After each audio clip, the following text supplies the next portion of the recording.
यहाँ पर इसमें कुछ नियम है, इनको जरूर एक बार ध्यान से आप लोग पढ़ लें कि बच्चे की अटेंडेंस जो है 70% से ज्यादा होनी चाहिए। बच्चे को जो भी आप नंबर दे रहे हैं, ये नहीं, आपको दो तरह से नंबर देने हैं, प्रैक्टिकल मार्क्स देने हैं और सेशनल मार्क्स देने हैं। तो प्रैक्टिकल मार्क्स और सेशनल मार्क्स दोनों में ही इंडिविजुअली उसको 60% मार्क्स ऑब्टेन करना जरूरी है, मार्क्स प्राप्त करना जरूरी है। और अगर वो किसी भी एक विषय में, किसी भी एक उसमें फेल होता है तो उसको फेल माना जाएगा। जब वो दोनों सब्जेक्ट में 60% से ऊपर मार्क्स प्राप्त करेगा तभी हम उसको पास मानते हैं।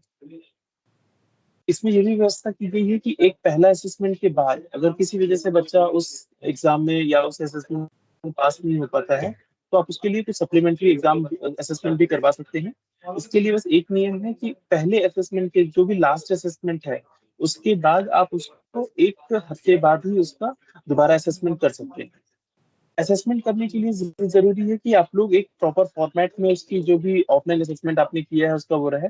ये उसका फॉर्मेट है, अगर आप देखेंगे तो ये आपको ऑलरेडी प्रोवाइड किया गया है। नहीं है आप लोगों के पास तो ये लास्ट जो हमारा इंस्ट्रक्शन है इसके साथ में ये डाउनलोड असेसमेंट डॉक्यूमेंट दिया गया हुआ है।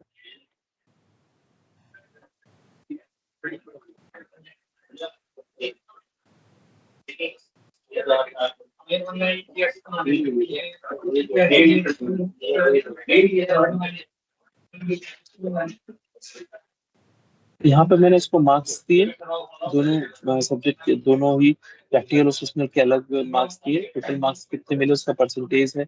इंडिविजुअल परसेंटेज कितना है, जैसे कहता है कि इंडिविजुअल परसेंटेज भी उसका 60% होना चाहिए। और यहाँ पर जो भी उसका सपोर्टिंग डॉक्यूमेंट है वो अपलोड किया और मैं ऐड मार्क्स करूंगा। अब ये बच्चे के मार्क्स वहाँ पे ऐड हो गए हैं। ये बच्चा सीहोर का है, हम लोग सीहोर के अब उस पे चलते हैं। तो बेसिकली एज अ एस्टेब्लिशमेंट आपका यहाँ पे काम कंप्लीट हो जाता है। जैसे ही आप यहाँ से मार्क्स सबमिट करते हैं, इमीडिएटली ये जो भी कंसर्निंग अप्रूविंग अथॉरिटी है उसके पास ये दिखने लगता है।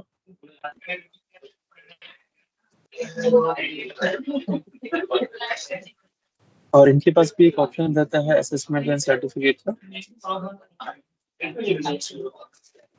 तो ये इनको दिख रहा है, सेम डिटेल्स इनको दिख रही होती हैं और आपके असेसमेंट मार्क्स यहाँ पे देख सकते हैं।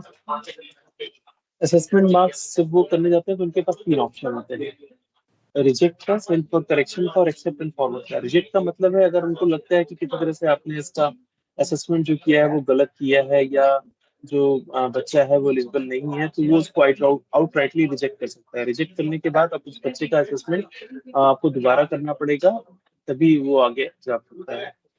सेंड फॉर करेक्शन में अगर आपने कोई छोटी कुछ माइनर मिस्टेक की है, जैसे बच्चे का अपने मार्क्स जो असेसमेंट डॉक्यूमेंट्स है उसमें कुछ आपने गलत कुछ और लिखा हुआ है, यहाँ पर आपने कुछ और अपलोड कर दिया है, या फिर जो क्वालिटी है इस असेसमेंट डॉक्यूमेंट की वो इतनी अच्छी नहीं है, तो आपको सेंड फॉर करेक्शन कर सकते हैं। सेंड फॉर करेक्शन जैसे हमने इनको कहा कि करेक्ट डिटेल है और पुराना मिस्टेक्स है, डॉक्यूमेंट आपका गलत है तो अपलोड करेक्ट डॉक्यूमेंट।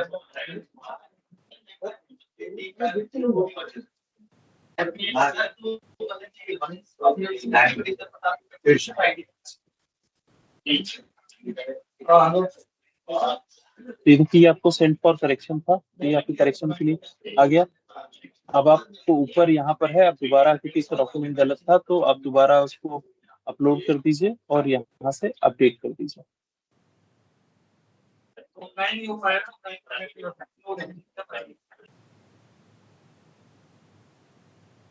जैसे अपलोड करेंगे तो दोबारा ये अथॉरिटीज के पास चला जाता है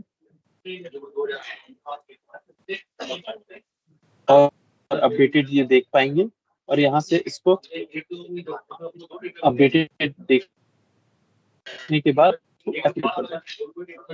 अप्रूव करने के बाद ये नेक्स्ट लेवल पे चला जाएगा जो कि डायरेक्टरेट है। डायरेक्टरेट के बाद इसका डायरेक्टरेट अगर अप्रूव करता है तो ये डिजिटल साइन के लिए हमारे सेक्रेटरी एससीबीटी के पास चला जाता है। जैसे जैसे ये आगे जाता जाता है आपको इसका स्टेटस यहाँ पर दिखेगा कि किस स्टेटस पे है।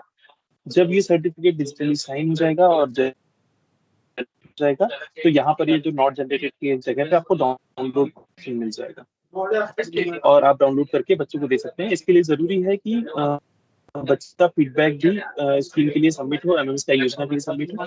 अगर इसमें किसी तरह का प्रॉब्लम आ रहा है कि किसी बच्चे का फीडबैक की डेट निकल गई या वो है, तो वो डिपार्टमेंट से डिस्कस करके हम लोग उसको करेक्ट कर देंगे, पैसे केस हम लोग को दोबारा सेंड कर सकते हैं।